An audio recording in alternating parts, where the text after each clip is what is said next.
आज़ादी मिलने से एक साल पहले हमें देखने को मिलता है प्रदेश में एक ज़बरदस्त पॉलिटिकल गेम ऑफ थ्रू, जिसमें गांधी जी इतने डेस्परेट हो गए थे कि उन्होंने माउंटबेटन से कहा है कि पीएम की कुर्सी जिन्ना को दे दो।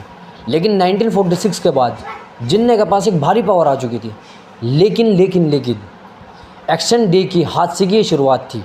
लेकिन शुरुआत होने से पहले अभी तो दंगे और बाकी थे, जिसमें कत्लेआम जब तक ख़त्म हुआ तब तक कलकत्ता एक लाशों का अंबार बन चुका था।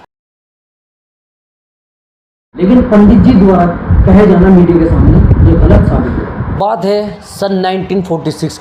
ये बात सबको पता था कि अंग्रेज़ भारत छोड़कर जाने वाले हैं।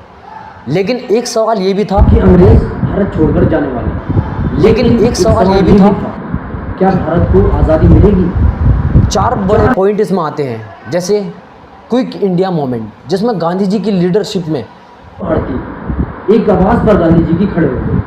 और ब्रिटिश दूसरा बड़ा पॉइंट है 1944 से 1945 doctor Subhash Chandra Bose national Indian army का स्ट्रगल। तीसरा बड़ा पॉइंट है रॉयल नेवी म्यूटनी, जिसमें ब्रिटिश के अंदर इंडियन नेवी ने रिवोल्ट कर दिया। और चौथा बड़ा पॉइंट है द सेकेंड वर्ल्ड वॉर, जिसमें भारी ख़तरनाक इकोनॉमी रिसोर्स ब्रिटिश इंडस्ट्रीज़ डगमगाती हुई। तो दौर आता है अब 1945 का। 1945 के इलेक्शन के बाद यूके के नए प्रेसिडेंट क्लेमेंट एटली की पार्टी ने मैनिफेस्टो तक में वादा कर दिया था कि भारत को आज़ादी देंगे। लेकिन ब्रिटिश जनता भी कह रही थी कि भारत को आज़ादी देंगे। लेकिन सवाल तो ये था कैसे ट्रांसफ़र ऑफ पावर किया जाए। पंडित जी द्वारा कहे जाना मीडिया के सामने ये एक बहुत बड़ी गलती साबित होती है।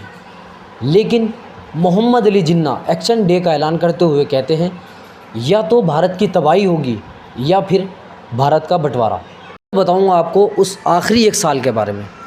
जो इस आखिरी एक साल में हुआ दोस्तों, उसकी कहानी हमारी इतिहास की किताबों में बताई नहीं जाती या लिखी नहीं जाती।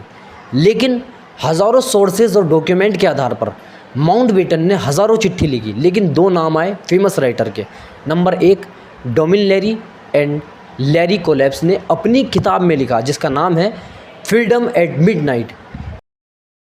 इस किताब में फुली बेहतरीन तरीके से कैप्चर किया गया है